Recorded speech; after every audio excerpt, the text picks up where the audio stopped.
ជំរាបសួរបងប្អូនទាំងអស់គ្នាថ្ងៃនេះខ្ញុំសូមលើកយកម៉ឺនុយថ្មីដើម្បីយកមកបង្ហាញនិងចែករំលែកជូនបងប្អូនទាំងអស់គ្នាគឺវិធីនៃការ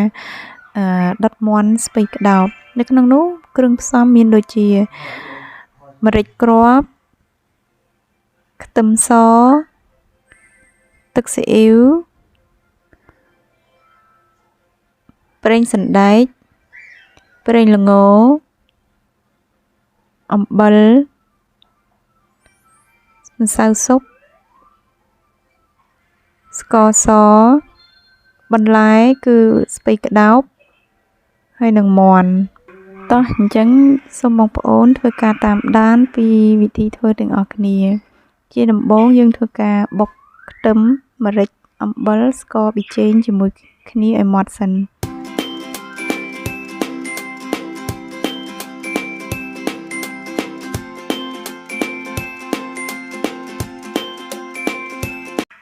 ចាឥឡូវខ្ទឹមរបស់យើងបានម៉ដ្ឋហើយអញ្ចឹងយើងធ្វើការដួសយកមកប្រឡាក់សាច់មាន់របស់យើងពេលដែលយើងប្រឡាក់មាន់នោះគឺយើងត្រូវចាក់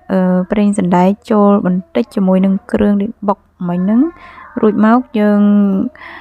ប្រឡាក់គ្រឿងជាមួយនឹងសាច់មាន់នោះឲ្យសព្វបងប្អូនធ្វើយ៉ាងណាឲ្យគ្រឿងសព្វជាមួយនឹងសាច់មាន់ទាំងក្នុងនិងក្រៅដើម្បីឲ្យមាន់របស់យើងពេលដុតទៅគឺចូលជាតិបានល្អចាគឺបងប្អូនមើលតាមវីដេអូនេះទៅគឺគាត់ប្រឡាក់ហ្នឹងគឺបំវិលពីលើពីក្រោមដាក់គ្រឿងចូលទៅក្នុងសពគ្រប់កន្លែងចាការប្រឡាក់សាច់នេះរៀង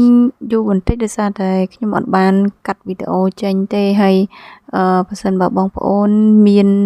ពេលបងប្អូនអាចធ្វើការប្រឡាក់ហើយផ្អាប់ចោលទុករយៈពេល15ទៅ30នាទីចោលចាំធ្វើការដុតក៏បានដែរ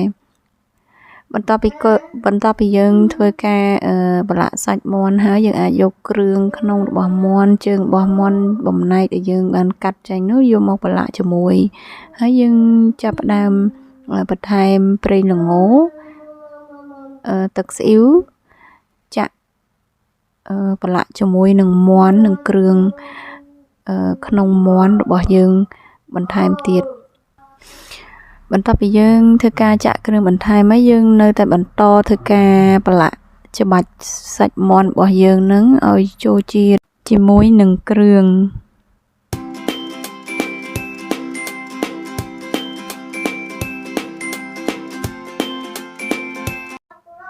ចាឥឡូវសាច់មាន់របស់យើងបានប្រឡាក់រួចរាល់ហើយអញ្ចឹងយើងលើកទុកដោយឡែកទៅហើយយើងមកប្រឡាក់ស្ពៃក្តោបរបស់យើងម្ដងជាមួយនឹងគ្រឿងដែលនៅ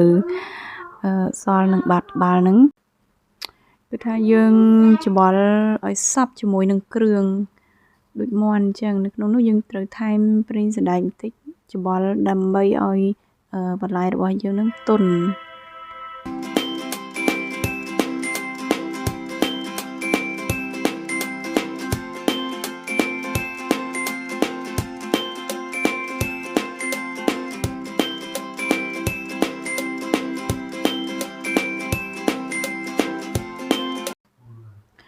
ចាប់ពេលនេះ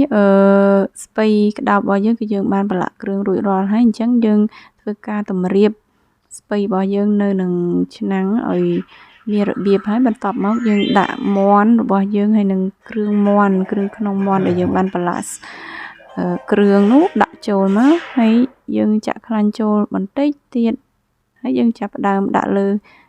ចង្ក្រានហើយយើងដុតបានហើយ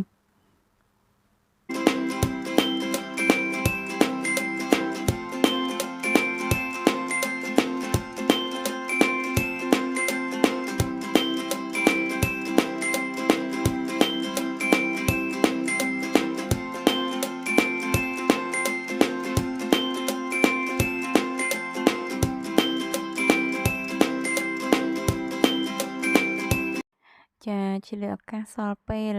ដែលយើងកំពុងតែដុតមាន់មិនទាន់ឆ្អិនខ្ញុំចង់មកអួតពីបងប្អូនពីផ្លែទៀបបារាំងរបស់ខ្ញុំនេះទៀបមួយដើមហ្នឹងគឺផ្លែបាន2 3សាហើយនេះវាផ្លែលើកទី3ហើយប៉ុន្តែផ្លែវាធំខ្លាំង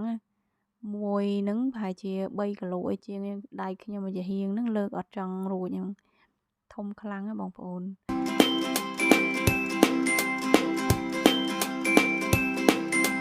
ចឹងមាន់របស់យើងបានដាក់ចោលមិនសន្ទុះហើយឥឡូវយើងទៅលួចមើលបន្តិចមើលចិត្តឆ្អិនហើយមាន់ចិត្តឆ្អិនហើយអញ្ចឹងយើងធ្វើការប្រែត្រឡប់ពីក្រោមឡើងលើម្ដង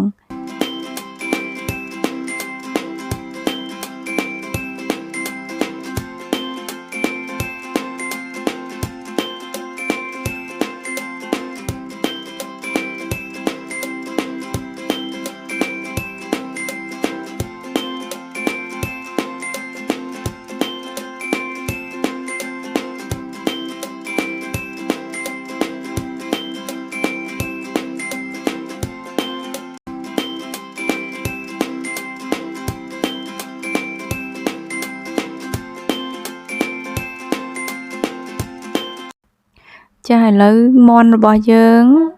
បានឆ្អិនហើយមាន់ដុតស្ពៃក្តោបបានឆ្អិនហើយជះក្លិនឈ្ងុយមកតែម្ដង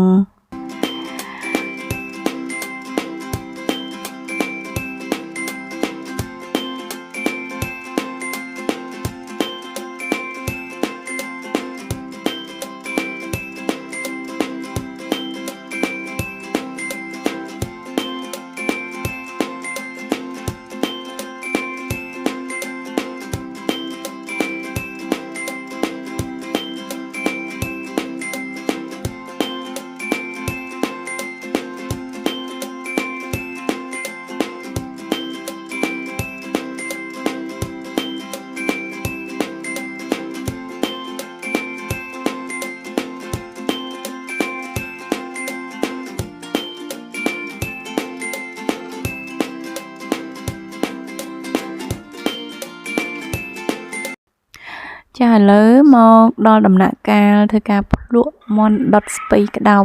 ម្ដងគឺក្តៅហុយឈ្ងុយចាបងប្អូនចាំមើលមាត់កូនប្រុសរបស់ខ្ញុំណា